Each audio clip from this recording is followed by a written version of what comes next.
How's everybody doing this morning? Leather and Lumber podcast presented by Lynx Baseball. Lynx Baseball is sponsored by Marucci, the official game bat of Major League Baseball. Ladies and gentlemen, boys and girls, we have a very, very special episode, very special guest. Andy Wilkins will be joining us, former big leaguer, former winter baller, former national team player. We got the WBC going on. Andy had a chance to play for the USA collegiate national team when he was in college. Great ball player, former teammate of mine. Really excited to have him on and interview him. So we're going to start it up. We're going to wait for him to join in, and off we go. Let's get it. Are you ready for it?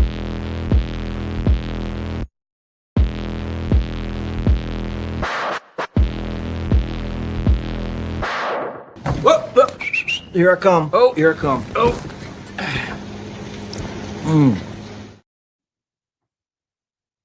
All right, here we go. Leather and Lumber.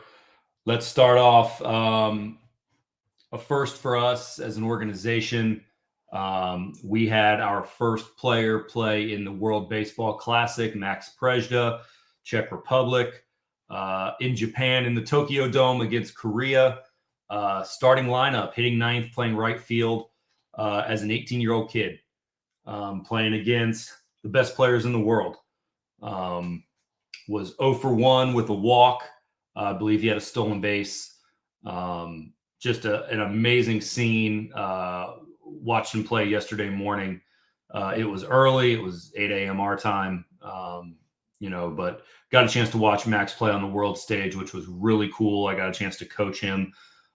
He is a really, really good player, kind of the do-it-all type outfielder. He can run, he can throw, he can hit, he hits for power, hits for average.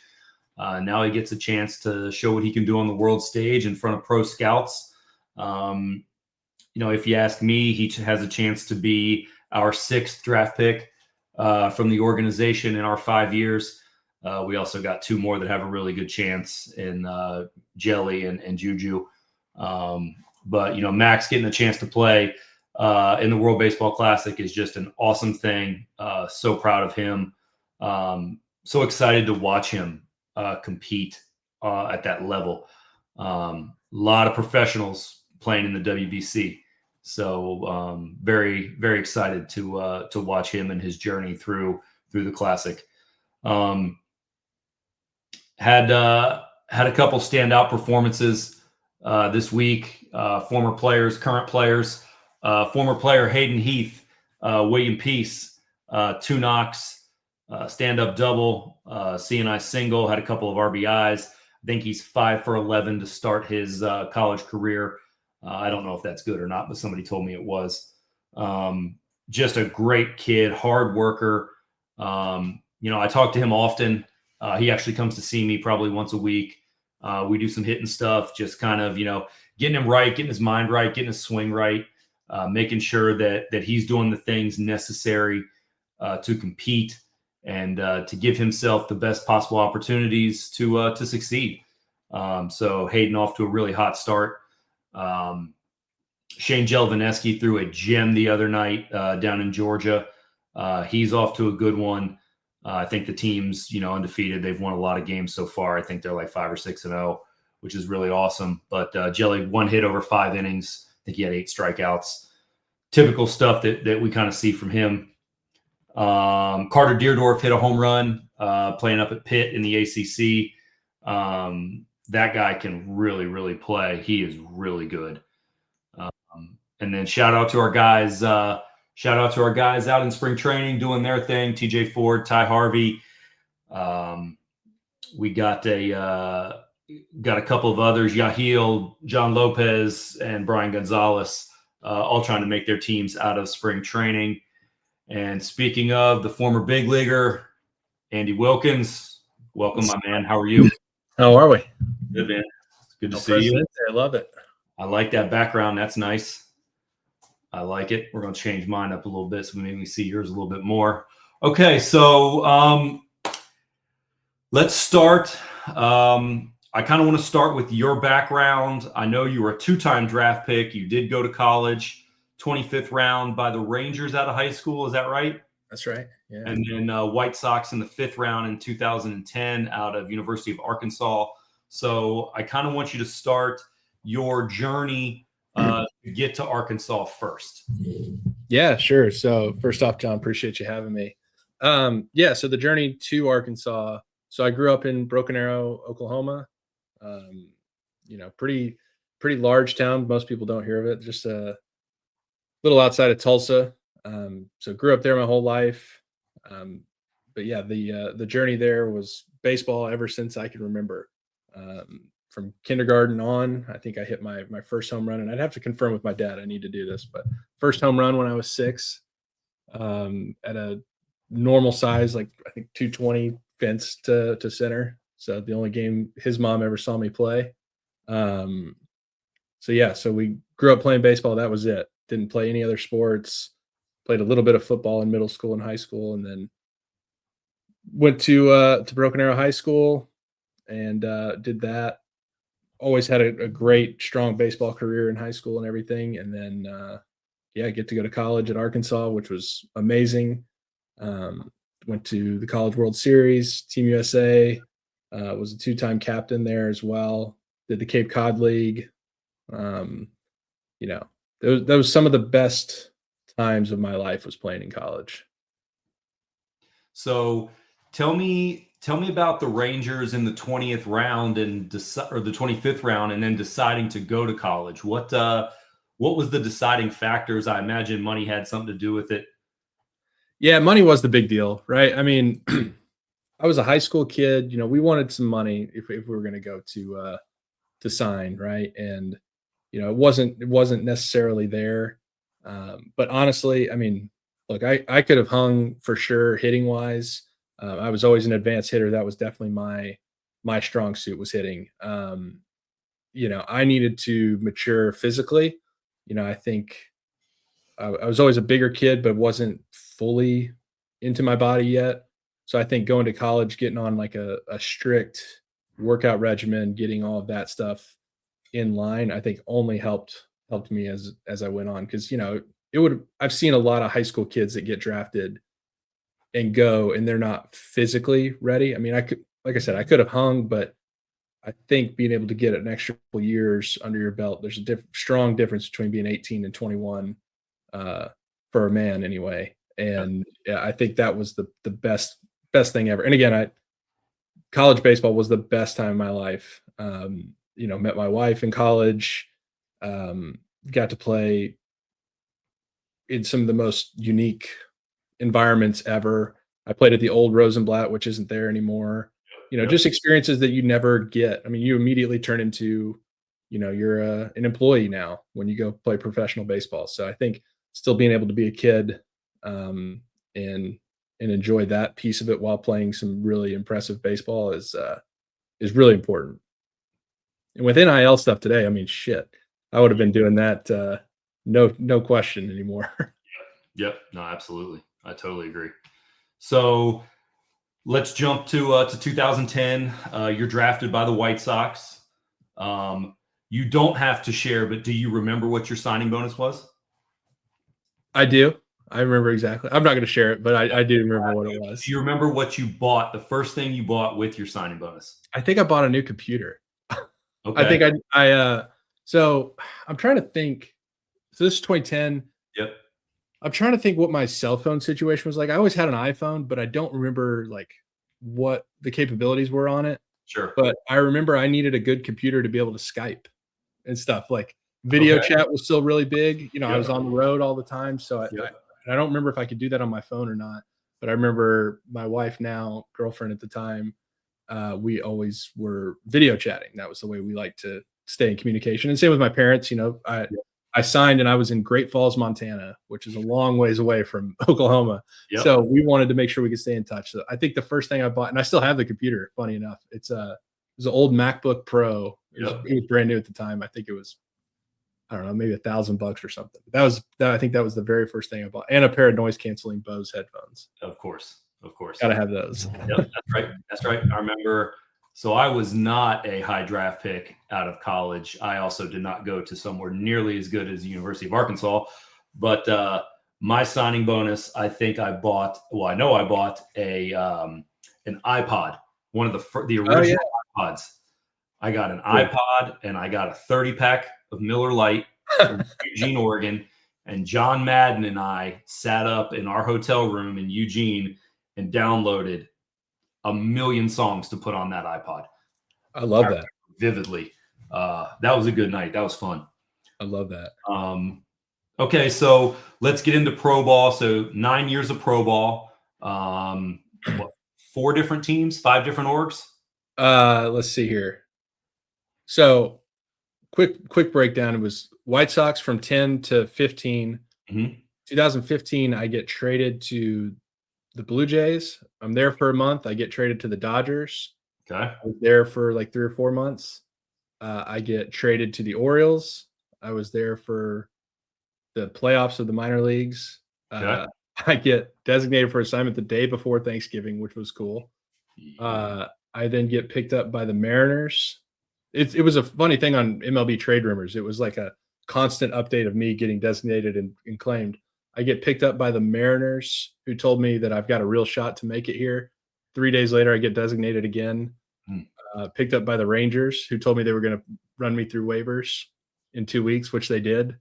And then, funny enough, I'm in the hospital with my wife, who's delivering our son. She's in labor, which is another hilarious story. I'm supposed to have a random drug test that day. Oh my God. They had called. You should the hospital? No, so let me tell you. Okay. So I'm supposed to have this drug test at 9 a.m. in the morning. Okay. At the place where I was training. My wife goes into labor, I think like 2:30 or 3 in the morning. Okay. And we get up, we bolt to the hospital, and she's in labor. And I thought we were having the kid in the car. It was happening that quick. We end up getting there. We get her triaged and everything into the hospital. And then I'm sitting there. I'm like, oh my God, I have got a drug test and I'm not going to make it. So I was like, I have to go call this guy. I call him up. I'm like, hey, I'm not going to make it today. My wife is in labor. I'm at this hospital. You can come here and do the thing here. That's fine. But I can't make it. Yeah. And he's like, no problem. And I was like, oh, really? No problem. Sure enough, next week I have a random drug test. Yeah. But I find out that day that I get picked up by the Brewers, who I end up making it to with the big leagues. And I was like, yeah, sure. Whatever. We'll see if this sticks. End up staying with them that whole season. And then I went Twins. Well, I went independent ball, Twins, and then the Braves. So a lot of different teams. A lot of bouncing, a lot of gear. Golly. A lot of gear. I have a lot of baseball bags. Yeah, a lot of travel bags. Yeah, I love that. Do you still have them? Oh yeah, I've still got them. My wife gets pissed because I still have them, and they're just.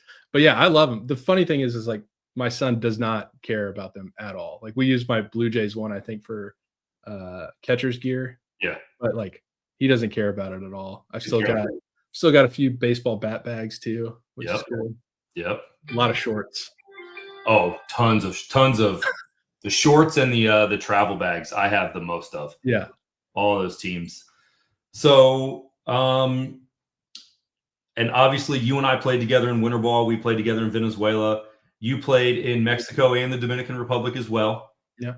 What which league, which setup did you like better as far as being an American in a different country, playing baseball down there the way that all the Latin American players play baseball up here, right? That was an opportunity for us to go down there and play baseball on their terms, right? Where they're up here playing baseball on ours. What setup did you like the best? So personally, I liked Mexico the best. Okay. I mean, if you look at it just geographically, Mexico is North America. Sure. So what's crazy about that, and I didn't really realize it at the time, but when I went down there, my cell phone worked the exact same as it does here because it's North America. Yeah. You could text, everything was the same. Yeah. You didn't have data limits or anything like that. Yeah. That was always the hardest part about being in Venezuela. The Dominican is like communication was just difficult to anyone back home. Yeah. And I think Mexico was very Americanized in certain areas, like Yep. where I was, and I had Starbucks, I had all sorts of stuff that was very creature comforts. I took Ubers to the field, right? So like it was very, very normal, but it was still winter ball. It was still Latin American baseball, and I think that style of baseball is what baseball should be, in my Yeah. opinion. Oh, I think there's no, let's see the best way I could say it. There's no greater energy that I've ever been a part of than playing winter ball in games that like truly matter, whether that's the playoffs, whether that's against a rival that they actually like truly despise. yep. There's no greater energy or just passion for the game. They're passionate about it like we are football, but I would even say even more. I describe it as it is World Cup soccer on a Yeah. baseball field. 100%. Those 100%. fans are berserk. They They are. never, yeah, they never stop. Nope. I mean, it's loud. I think for a variety of reasons, if you as an American can go down there and play and be successful, there's nothing you can't do in stateside baseball. It's Yeah. the most brutal environment. I never played for the Yankees or like the Phillies or anything. I've heard that's difficult, but I can't imagine it would be as hard as playing in some of those winter ball games. It's crazy. So you were among one of the fan favorites I remember in Venezuela. I mean, you hit 315, you hit what, 6 bombs, I think, couple doubles. I mean, you hit the hell out of it. I remember a bunch of the home run that you hit in against the Aguilas in Maracaibo. Bolted that thing out to right field, and like from that point on, like the fans loved you. And I remember when we would go home, when we would get into Caracas and go play a home game, right? When you come up to play, like they go nuts. Like They were booing me for a while. the first couple games when you were hitting in the 3-hole and you didn't have a hit. I know they were booing me. I remember going out. And then we were doing the bolt. Things changed. Yeah, we were standing out there for the Venezuelan national anthem, which respect to Venezuela, but that's the longest national anthem of all time. So you're out there for a while, just sulking in it. But yeah, I remember getting booed, and then I think I hit a homer and maybe a couple more hits, and it was just like, oh, now the tides have changed. You just kind of build on that momentum. And they called me El Tio down there, which was uncle, which is funny because I had a bunch of nieces and nephews at the time, and they all called me uncle. So it was great. I remember, what were you, 0 for your first like 3 or 4 games? Oh God, I don't know. It wasn't good. I remember because like you were 0 for, but like you would hit the ball hard and you just had nothing to show for it. And I'm like, oh God. And then the boo birds start coming, and then we go up to Maracaibo and you hit that bolt, and then it was like knock, knock, knock, knock, homer, knock, and everyone's like, okay, now he's our favorite. Right. Yeah. But the first 4 games, I remember I was like, oh boy, here we go. Yeah, it was tough. But yeah, once you got going, and man, they'd love you forever. It's fantastic. Yep. You on social media at all?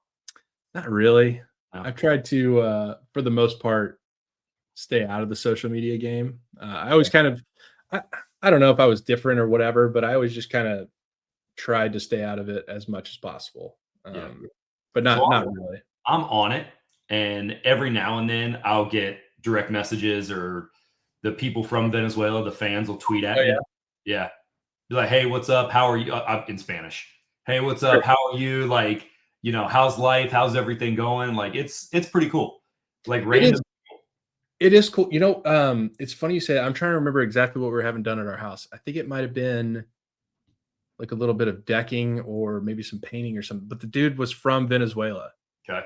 And I cannot remember where, but I told him I played for the Tiburones. He goes, no way, you played for the Tiburones? And he started naming off all these names like Guerrero and all those guys. And I was like, yeah. And he goes, was Ozzy your manager?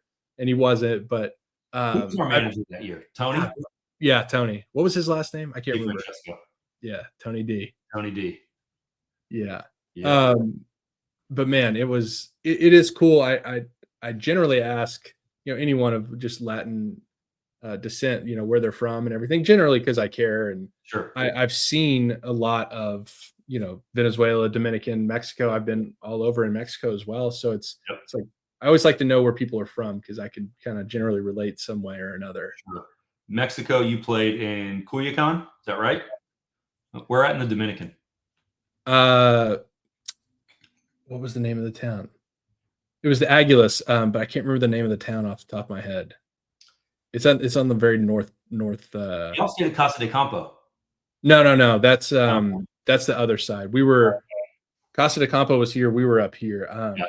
I can't, Santiago.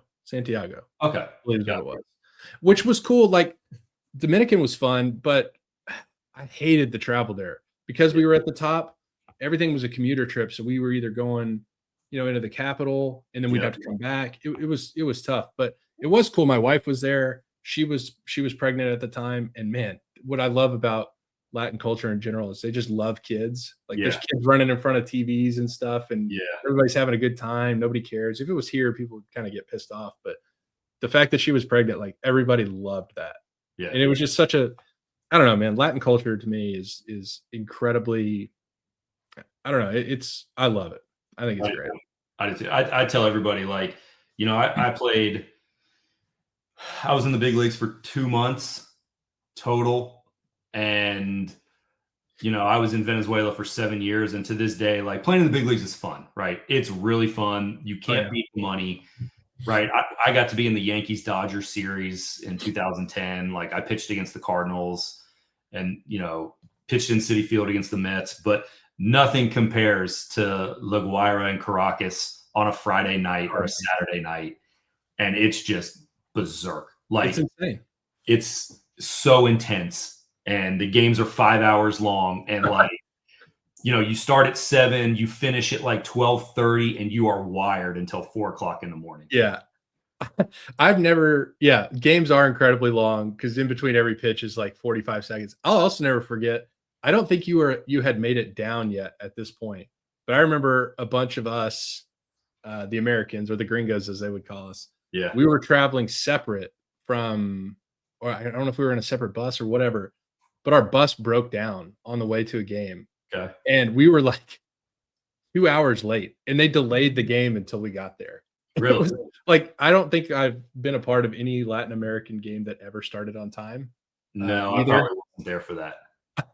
No, but it was crazy. We had the starting pitcher was on our bus. Yeah, they just delayed the Who was game. it? You remember? I don't remember. I want to say.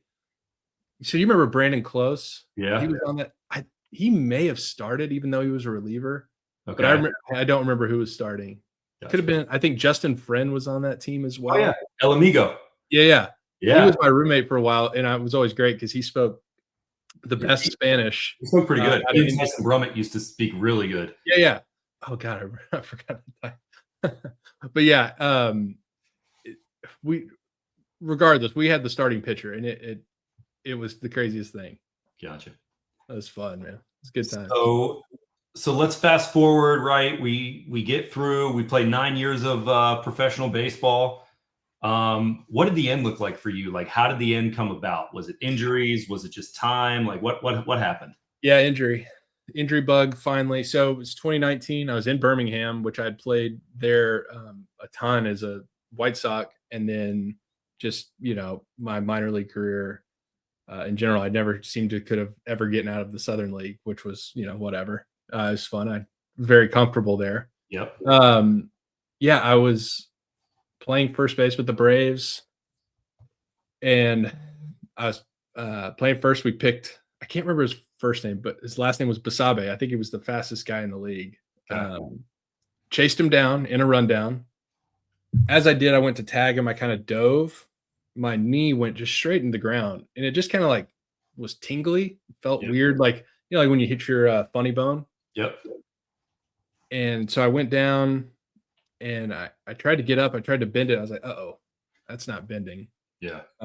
So I kind of sat there for a minute, laid down, and I couldn't like bend my knee. And I was like, this sucks. I thought it was just kind of like inflamed or whatever. I was having some issues with it. next day I go get the MRI and everything, and they're like, yeah, you've torn all the cartilage in your knee and you have a torn PCL. I was like, oh, great. I was like, surgery? Do we have to have surgery for this? They're like, no surgery. It's like, okay. So anyway, I tried to go rehab for a few months down in Florida with the Braves, and they did a good job. I mean, I think they did the best they could without doing any surgery, but I couldn't get healthy, and we had gone through or so many different free agent years Mm-hmm. that were just not set in stone. Yeah. And especially being injured, winter ball was a big deal for me because it was able to go out and showcase and still keep playing and making money and doing all of that. Yep. But at that point, it was like I couldn't get healthy enough to even play, and so I decided it was time to hang it up. I think that was the only way it was going to happen for me. I wasn't probably going to stop on my own. Yep. It was just all I know. I was good at it. I've been doing it forever, but it was time. My son at the time, I think, was 3 or about to turn 3, maybe 4. I can't remember exactly. And he needed his dad. I mean, every year I would come home from the season and then I'd leave for winter ball, and it was like the saddest thing in the world. And he never forgot it, even from a young age. He would, he just needed his dad. So it was a conscious decision to say, hey, it's time to shut her down, and be there for the family and everything like that. And honestly, it was the best decision I made. I don't know if you remember 2020, what happened that year, COVID. Yeah.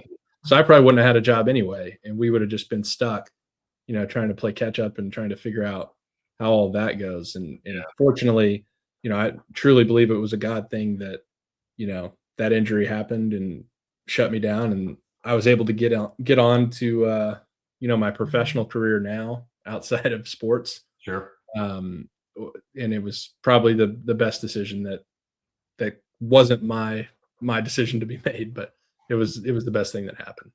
So what was your transition like from professional athlete to, as I call it, civilian? Yeah, civilian life. I'll be honest with you, it wasn't that difficult initially. I think as baseball players, I think we have this innate ability. I kind of liken it back to like being a soldier of sorts. Yep. Like we're told what to do, we're told where to be, when to be there. Don't be late. If you're not an hour early, you're late. Yep. All of this stuff I think lends itself very well to the professional civilian life. Mm-hmm. And I just got in there and did my job. There's a lot of complaining that goes on inside the corporate world. There's a lot of,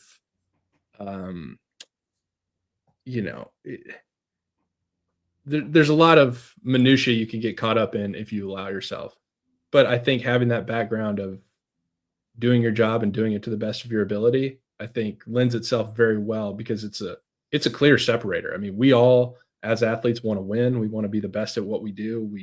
We bust our butts and train as hard as possible to do that.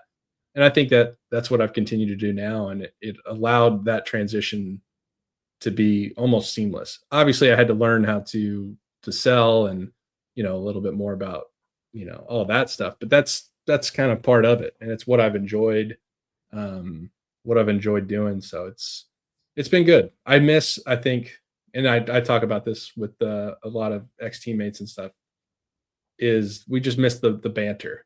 I don't miss the game that much. I do miss competing, I think, but I don't miss like the day in, day out pressures of having to perform and like, oh, I'm 0 for 8. What does that mean? Am I going to get released or what do they think? It's that constant always having to prove yourself was the hardest part for me. So I think just the clubhouse banter and that kind of thing is one of the things I miss the most. I think that was my next question. What do you miss? Like, is there anything that you do miss? I miss the clubhouse. Clubhouse was great. The clubhouse was it. The Venezuelan clubhouse is still, I think, one of my favorites. Dude, it was incredible. It's like a club in there. Yeah. Like it's a discotheque from the time you get in there until the time you leave.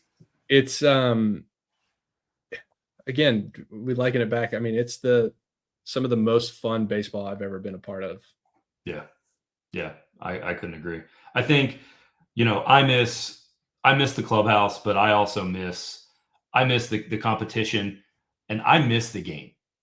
Do you? Like, I wasn't ready to stop. Yeah. Right. I had 2 kids at the time, but I was not when I got hurt, I was not ready. And I talked with my former teammates again, like, I just found out a few months ago that you were here, living in Raleigh, and hell, you and I see each other 2, 3 times a week now. Yeah. But before I knew that, some of my old teammates would be like, do you miss it? I'm like, every minute of every day. Like, I miss all of it. Obviously, I miss the clubhouse the most. I miss the guys. I miss competing, but like, I miss the game. I Yeah. miss being able to go out and lace them up and, throw the ball over the dish, and it's my best against your best. Like, Yeah. I really miss that. So you've been out for what, 6 years now? Yeah. Almost 6 years. Almost 6. What tell me about the your opinion on the state of the game now. Like, where do you think the game's at? Where do you think it's going? What do you like? What do you not like? So I think my opinion of the game today is always going to have it. It's always going to have two sides to it, Okay. right? Like I think if we're talking about pro baseball itself, Yep. I think it's probably in the best place it's ever been, and then potentially in the worst place at the same time. I think, and I would assume you could attest to this as well. One of the things I love about the game today is the ability to be an individual. I think when I first came in, I was, you had to wear your pants up, you had no facial hair, Face. Yeah. all that stuff. And I Yeah. hated it. Yeah. I absolutely despised it. I don't think, there was no shred of individuality for anybody. Yep. At least in the White Sox. Like some organizations were more progressive, I guess, in that way you could say. Yeah. And I always loved that. I mean, I loved when we had spring training, we were connected with the Dodgers. Yep. I mean, the Dodgers always had like great pants. I mean, pants were like a big deal. Sure. People probably don't know how important, especially when we were playing, how important pants were. Like if you had the majestic pants on, you were balling. Yeah. But we had the crappiest pants. We had, and you all kind of had to look the same. There was no encouragement to be yourself, right? It was kind of like this get in line, rank and file type of thing. Yep.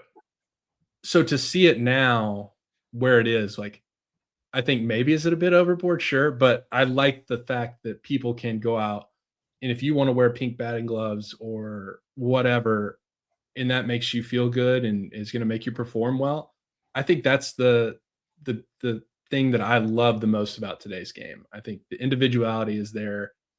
One of the things about the individuality part is I don't know how well it translates, or if they're doing it to be showy, because I think you can be the best version of yourself to help the team. I think if that's the case, then I think that's the best place to be. Sure. But I think, again, there's so much money involved now that it's hard to separate the two, right? Like I have to be the best version of myself. I have to get mine so I can get paid and take care of my family. Yep. If we win or lose, I don't know if that's at the top of the list for most players. I don't know. I don't think that it is, but I think when you start getting in the postseason, there's a reason why you see the same teams around there. And I think it's because there is, there's good leadership. I think they've got the right players around, those type of things. So I think that's part of it. With the buy, right? It's the buy.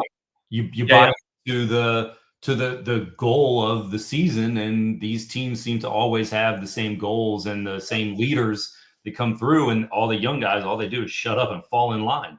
Yeah, I think it's super important. Yeah. I think it's super important. I also think like just players as a whole.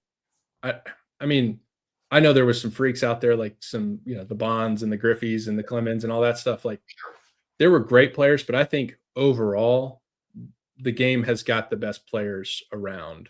Yeah. If we're talking holistically, I think there's never been a better group of athletic players. I think the capability, I mean, I remember when I was playing the bullpen in Chicago, if you couldn't throw 95, you wouldn't be in the bullpen. It's like, who's not throwing 95 now? Yeah. It's like with all this, all these pitching camps and facilities. I can't remember the name of the one in Charlotte, but Trent. I've seen.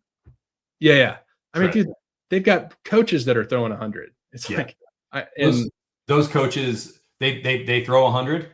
They couldn't hit water if they fell out of a boat. I'm sure. Yeah, yeah. You go Well, watch that's those the other guys. thing. They have rocket launchers for arms. Yeah, and yeah. all of a sudden, you put a catcher in there, and it's not close to the strike zone. Sure. But I just think athletically, the game might not have ever been in a place where it is Yep. today. Yep. Guys are hitting the ball, I think, harder than ever. I mean, I think the launch angle stuff and all of that, call it what you will, but that's what guys are getting paid to do. Sure. If you've got a high OPS and you're hitting a bunch of homers, you're going to get paid.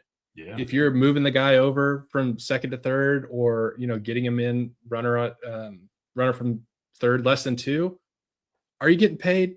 You may stick around a little while longer, but you're not making a big contract. No. If that's all you're doing, and If you have enough RBIs, you might maybe.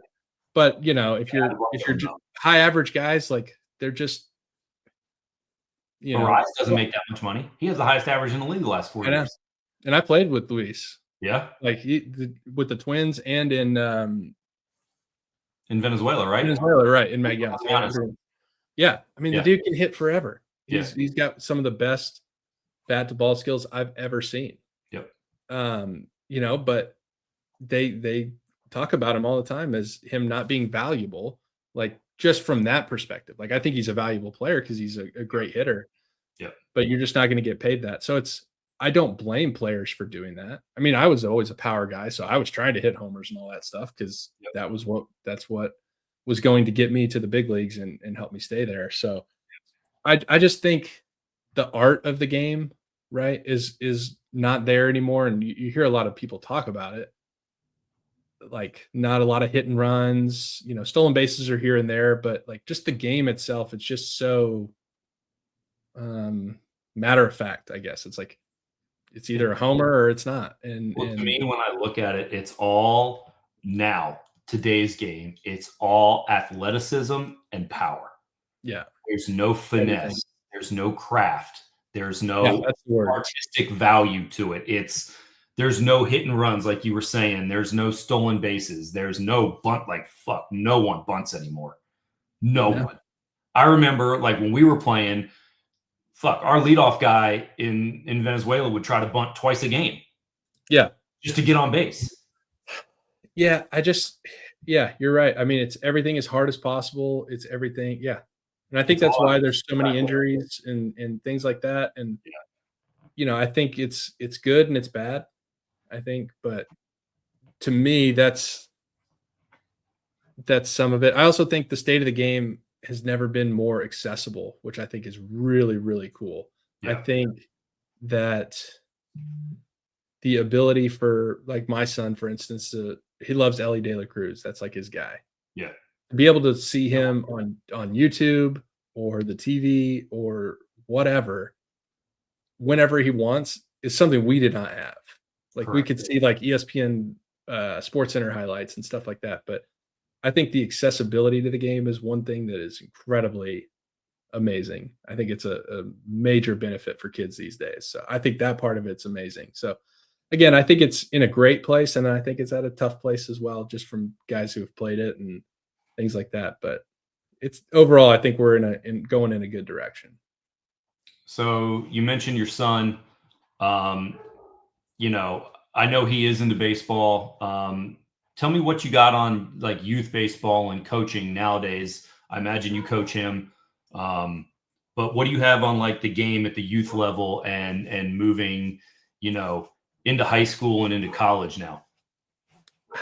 Again, I think it's the same thing. It's got pros and it's got cons. I think, let me start with the cons first from just what I've seen.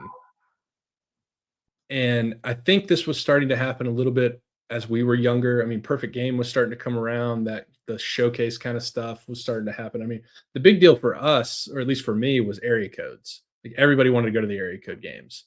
I honestly don't even know if they're still doing that. They have area codes still. That was like our showcase deal. And that was a big deal for us. And I went and did that, it was so much fun. But I fear that there's just so much emphasis on all of the launch angle stuff, all of the how hard can we throw. Like I just don't know how much of the game of baseball we're truly playing. I think that part of it kind of sucks, to be honest. Um, and I think the amount of pressure, if I'm just looking at this from a parent and even as a coach, like I have this talk with my parents every year, is like, let me handle the kids. You need to support them the best you can. But I think the pressure that the kids get from, from coaches, from parents especially, I think is crazy difficult for these kids to handle. I don't think kids quit baseball because of the game itself. Some do, I'm sure, but I think a lot of them grow tired and quit because of the ride home. I think that's my true belief. And when I'm coaching my son and the rest of the players, I want them to have fun, but I want them to always keep playing baseball. That's my goal. It's like winning and losing is one thing. I want you to go out and win, but if we're getting better and we're having a good time doing it, Yep. that's all I care about. That's And I right. fear that kids, the other part of that too is I feel like kids have to be too uber specialized at a super young age, which I hate. I think if you're not playing baseball full time or working at it full time, you end up behind because there are kids that are. Yep. And as a youth player and just a kid in general, I think that's a shame. I think the ability to not play multiple sports and not be left behind, is tough. It's tough to be a kid and be really, really good at sports these days. Cause like if my son wanted to go play football and he wanted to be a quarterback because he could throw the ball pretty well. Yep. Well, he's going to be behind because maybe the quarterback that's there been doing it since he's 4 years old and he's been, playing advanced football forever. And it's like, well, he's too far behind and he's just turned 10 years old. Yeah. It's like there's so many things about that I don't love about youth sports today. And that's across the board. I mean, I'm sure basketball is that way. I know soccer's that way. I've got friends got kids that are in soccer and it's insane. Yeah. So I hate that for youth sports, but I also think that youth baseball players specifically have got more access to, training facilities, again, much to the availability of information and launch angle and all the stuff that's like important in the game today, they have access to. We would have never had access to that stuff. No. I mean, we've seen your kids, they're we've been a part of it, but those kids are doing stuff we were doing in college. Sure. Like at 10 years old. Yeah. It's like, I wasn't doing that. Yeah. I remember in high school was being ran like when I went to college, it was seamless because it was almost like a college environment. These kids now, I don't know what high school baseball is like, but I'm assuming it'll be seamless transition for them. They'll think it might be boring, to be honest. Yeah. So I think, like I said, it's pros and cons to that, but ultimately I think it's in a great place. I think kids are really good players. There's a lot of incentive to be good at baseball now, especially with, college and NIL and just those type of opportunities. So it's in a great place, to be honest. Yeah, I agree. I think there's some really, really quality parts, like you said. And then I also think there's the ugly side of it. And I think the ugly side of it, the majority of it has to do financially. Right. Yeah. I think that some of these things and tournaments especially are so expensive. Yeah. So expensive. Yeah.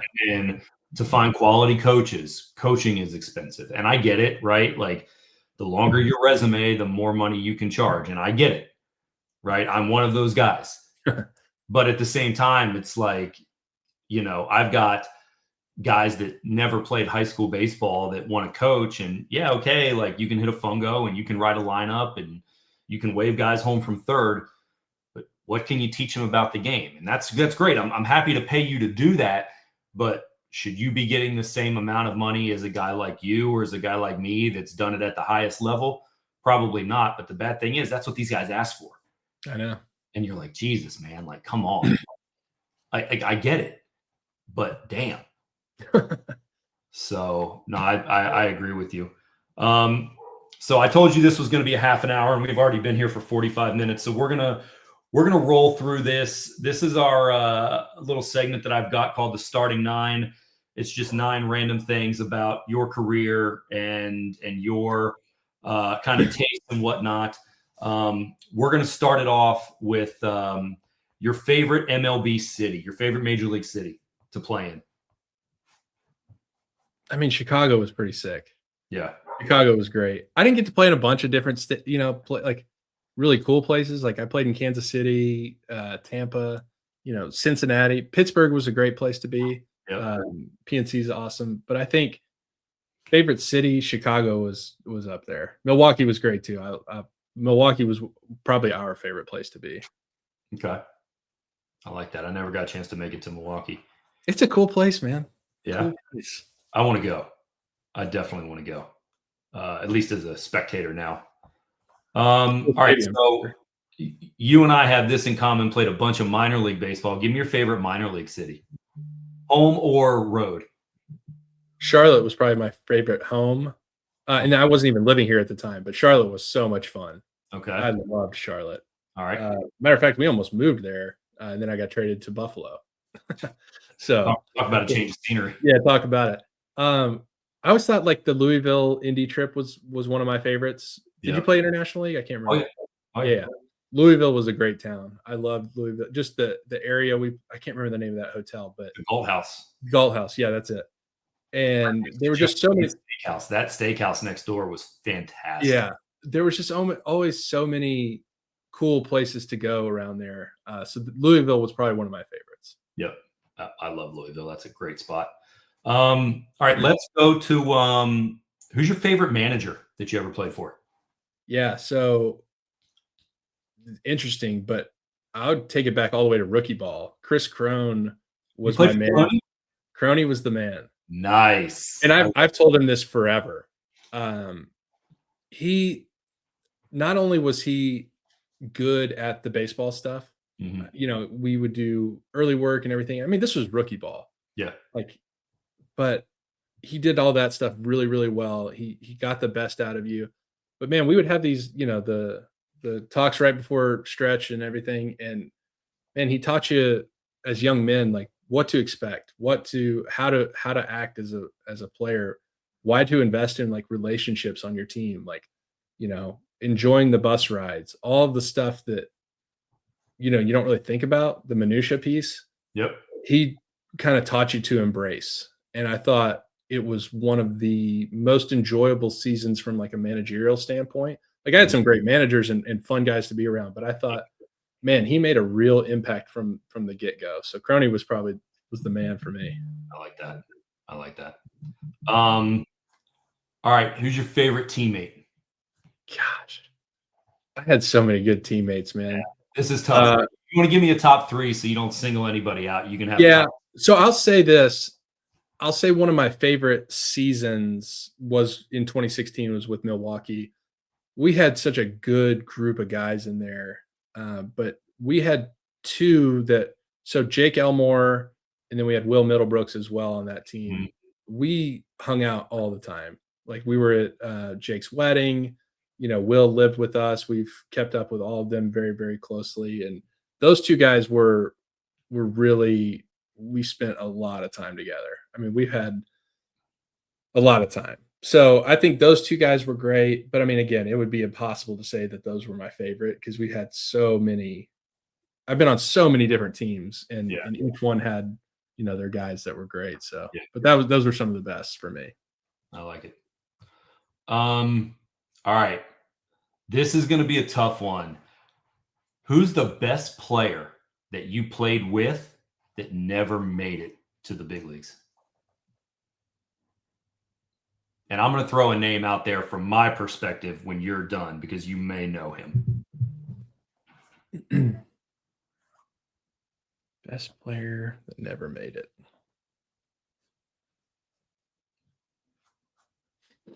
I think I have an idea of who you're going to say, but I I might even have to go back to college on this because That's fair. Zach Cox was a guy. I don't know. You probably don't know that name. I played with him Where? in indie ball Oh, really? in Wichita. Yeah. Did you really? Oh yeah. I didn't know that. Oxy's great. So, dude, in college, he was He's a wreck. unbelievable. I think he hit like 400 or something like that in college. Yeah. I mean, dude, the dude could hit forever. Yep. He and I remember when he came in because he was a year younger than me. He was a sophomore, and when I was a junior, and I mean, I just remember always having a really strong relationship with him, and all that. But dude could hit. We used to talk wood bats all the time. We were big bat guys. I Mhm. loved bats so much, and we would always like talk back and forth. I'd bring bats back from the Cape and all that stuff, and he would do the same. But I thought it was always. I hated that he never got a chance. I know he struggled with some injuries and things like that, but He was a White Sox guy, wasn't he? no, he was a Cardinals guy. He got drafted first round by the Cardinals, and then he I knew it was somewhere in the Midwest. yeah, I think it was Cardinals. Yeah. Maybe in the Marlins. No. I know he ended up with the It Marlins. was the Marlins. He ended up with the Marlins at one point. He At got one drafted point, yeah. there, but Yeah. that was probably it for me. Who were you going to say? Actually, former White Sox player and coach Cole Armstrong.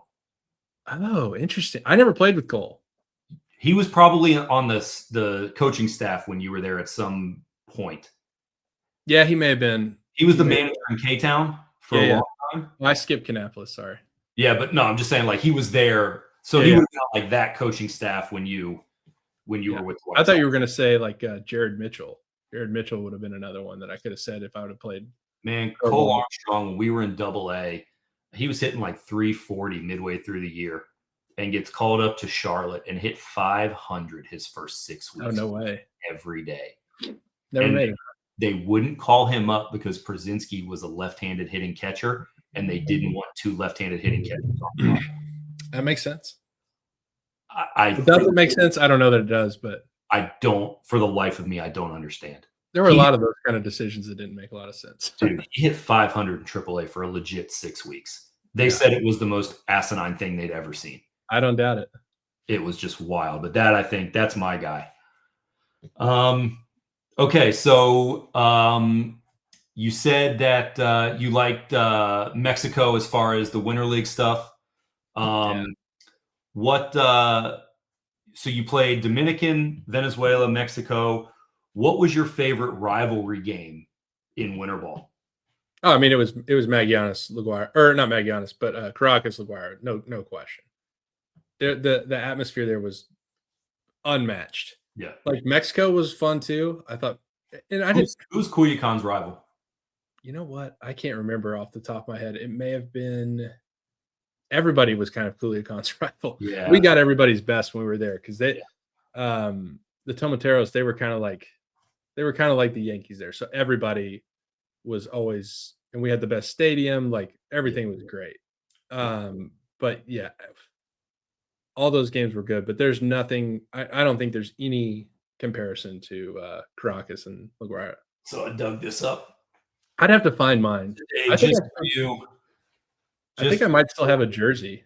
Oh man, I tried to take my jersey. They did not let me out of the clubhouse with that thing. I think I have one. I have to go look. Dug it up just for you. I have some Magallanes gear, but I don't know if I. Yeah. Yeah. Yeah. Okay. Let's go to. So as a winter ball guy, I loved, and like you were saying, the culture down there, just the Latin American culture. Favorite food to eat when you're in winter ball? What was your go-to? Any spot? Well, like I said, it was kind of hard, and Mexico was very Americanized. Yeah. So it wasn't as, what I will say, dude, so late nights after games, because games would take 12 hours, like you said, taco shops were always open, like literally side taco spots on the street. And that was some of my favorite food. We would go get them. I remember getting Negra Modelos there. And instead of the gold wrapper, it was black. Ooh. So it was like non-imported. Yeah. They taste different, I'm telling you. But man, just after the game, grabbing a couple tacos, having a beer with the boys and just kind of hanging was some of my favorites. Venezuela, I can't remember exactly what it called, and you might remember what it was called, but it was like a spaghetti pasta dish with chicken and a fried egg on it. I don't remember what it was called, and I can't remember who told me about it, but Spaghetti pasta with fried egg. dude, it was excellent. Somebody said you need to try this. It may have been Rojas. Yeah, that sounds right. That sounds like something he would say. Yeah. That was at one of like the local stores, like right across the street. Oh yeah, I remember telling, and honestly I can't remember how it was, how it was said in Spanish, but man, they were like, "Yeah, you need to try this," and so I would, and I loved it. I liked the food in Venezuela. I didn't love it as much. It was a different Venezuela when I went the second time, but Yeah, that was some of my favorite foods. I can only imagine. Yeah, my favorite restaurant in Venezuela is El Pacifico. Rojas took me there. Yeah, And I'll never forget. He was like, "What do you want?" And I was like, "Bro, I was like, you're the native. Like, make it happen. you make it happen. I'll follow along. Just tell me how much I owe you at the end." Yeah, And he looked at me and snickered, and he's like, "This is going to be like $3 American dollars." And I was like, "Are you sure?" And he's like, "Oh yeah." yeah. Like the I always exchange love- rate is so wild. Yeah, the other thing I loved about Winter Ball was there was always beer in the clubhouse after, but not just crap beer. Yeah. It was not. I think Venezuela was Pilar. Pilar, yeah. But I'll tell you, Dominican, and to your name there, Presidente was some of my favorite beer of all time. Is all right. So most people don't know, is Presidente in America different than Presidente down there? I think they're all different. I agree. 100%. It's so we much had Tecate Yep. In Mexico, and yeah, it's completely different. completely. I don't know what it is, but it is. It's way better. I can tell you that. Presidente was one of my favorites. So Oh, yeah. it was a major perk of playing in the Dominican. Absolutely. Absolutely. You know what I miss from Venezuela is the rum, the cacique. Dude, I couldn't get into it. Was too like sweet for me. Yeah. What was in the other one, Diplomatico? Was I that? have that here. I have a bottle of that here, but they sell it here in the States. Oh, they do don't they? sell cacique here. Yeah. Because wasn't that? Yeah, I remember rum being super popular. I tried it. It wasn't for me. Yeah. It was not for me. Did you get into the whiskey down there? No, I didn't. It's funny. I didn't get into whiskey, like good whiskey, until later in life. I remember distinctly drinking Evan Williams Black Label in college at one point and thinking this is terrible. Yeah. And if I drank it now, I'd probably be like, I thought it was so strong and Yeah. all this stuff. And like now it's probably like watered down. And Yeah. I remember getting on the going to Margarita where they had the duty free stores and stuff like that, and those guys buying cases of Buchanan's and Old Par. oh, really? Oh man, Edmar Escalona, Alex Cabrera, Gregor Blanco, all of them, man, just cases and bringing them back with them. I don't doubt it one bit. It was wild. All right, so last two. Let's go with your favorite spot in the States, either major leagues or minor leagues, to eat when you're on the road or at home. So my favorite spots, and I think my wife would even agree with this.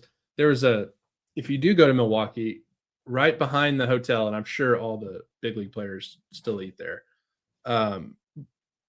behind the Pfister, it's a place called Carnivore. Okay. I don't want to say it's a hole in the wall. It's not a hole in the wall. It's just a very nice steakhouse. Yep. It was the first time somebody knew who I was at a restaurant. Really? But regardless, they had the best steaks. It was one of my favorite restaurants. Anytime my parents or anybody came in from out of town, that's where we took them. Yep. There was also a really good spot not far from there. It was inside of a boutique hotel called the Journeyman. Okay. And they had some of the best brunch and just general food there as well. And then in Chicago, our favorite breakfast place was called Wild Berry Cafe. It was a super popular breakfast place. Everything came with pancakes. It was chef's kiss. I'll never forget. We're sitting there. I've got my parents with me, or it may have been my in-laws, and we're waiting to get in. And Chris Sale comes walking by, and he just walks right in, and Like he owns the joint. Yeah, he was talking. He said, "Hey, what's up?" And he was like, "Hey, what are you doing?" And I was like, "Well, just waiting to get in." He's like, "All right, well, see ya." And then him and his wife went in. And I was like, "Damn it, that's where I need to be." Yeah. But That's those right. were some of my favorite places. Nice. Nice. Yeah, like I said, the next to the Galt House in Louisville, there was Jeff Ruby's. Really good steakhouse, good Midwestern steakhouse. I think they got 3 or 4 of them now. Mhm. All in Ohio, Kentucky, places like that. I know that in spring training, I used to love going to Mastro's in Scottsdale. Oh, interesting. Really, really good spot. They have one in LA. They've got one in New York. But Mastro's in Scottsdale is really quality place. And then I always like going to Indy when we would go to Indy. Elmo? The precinct is what it was Oh, called. Yeah, I don't really, know if I ever went there. really good spot. Did you ever go to what is it? Is it St. Elmo's there Yeah. in Indy? Love St. Elmo's. Yeah, it's a good spot. Love St. Elmo's. I was always, I'm sorry. Precinct's in Cincinnati. My fault. Okay. St. Elmo's is in Indy. I was thinking too. Now that you say that, I didn't even think about spring training, but and I think you and I were talking. I always wanted to go like find sushi spots. Oh, I love sushi for sure. So I smash sushi. My sushi Yeah. is ridiculous. I love Like it. my wife and I go now, and like I'm ordering, and they're like, "Oh, for both of you?" No, Just for that's me. my order. Yeah. And my wife's sitting over there on the side, just ducking her head, like I cannot believe. I'll tell you about the place you need to go in Raleigh offline so it doesn't get too popular, Gotcha. Nah, hey, man, like we do free plugs here. If you want to plug them, go ahead. Well, I don't know if I want other people to know. I'll have to I'll let you know. That's fair. I'll get a text message here in a little bit. Okay. And then last one for me, your favorite major league org to play for. And it doesn't have to be any specific reason. Everybody has their own, your favorite organization that you were a part of. Milwaukee was the best for me.